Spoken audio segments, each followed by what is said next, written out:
एक समय की बात है जब भगवान श्री कृष्ण बाल्यावस्था में गोकुल में रहते थे। वहां के लोग हर साल इंद्रदेव की पूजा करते थे, क्योंकि उन्हें लगता था कि इंद्र की कृपा से ही वर्षा होती है और फसलें लहलहाती हैं। एक दिन कृष्ण ने देखा कि सभी ग्रामवासी बड़े उत्साह से इंद्र पूजा की तैयारी कर रहे हैं। भोग बन रहे हैं, गायों को सजाया जा रहा है और लोग तरह तरह की वस्तुएं चढ़ाने की तैयारी में हैं।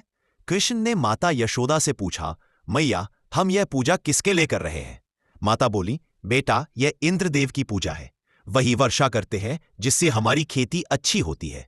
तब कृष्ण मुस्कुराए और बोले, मैया, वर्षा तो इंद्र नहीं, प्रकृति करती है और हमारी गायों को चारा, जल और आश्रय देता है गोवर्धन पर्वत। हमें उसकी पूजा करनी चाहिए क्योंकि वही सच्चा रक्षक है। गांव वालों को पहले तो आश्चर्य हुआ, पर सब कृष्ण की बातों से सहमत हो गए। उन्होंने इंद्र की पूजा छोड़कर गोवर्धन पर्वत की आराधना शुरू कर दी।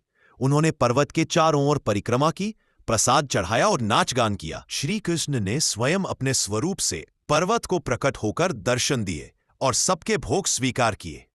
लेकिन यह देखकर इंद्रदेव बहुत क्रोधित हो गए। उन्होंने सोचा, इन ग्वालों ने मेरा अपमान किया है, और उन्होंने गोकुल पर भयंकर वर्षा कर दी।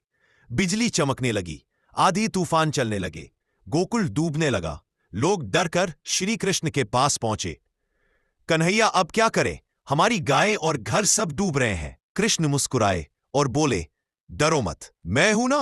फिर उन्होंने अपनी छोटी उंगली पर पूरा गोवर्धन पर्वत उठा लिया और कहा, आओ सब लोग और गौ माता इस पर्वत के नीचे आ जाओ, यह हमारा छत्र बनेगा। 7 दिन तक लगातार वर्षा होती रही, पर कोई गोकुलवासी भीग नहीं पाया। अंत में इंद्रदेव को अपनी गलती का एहसास हुआ।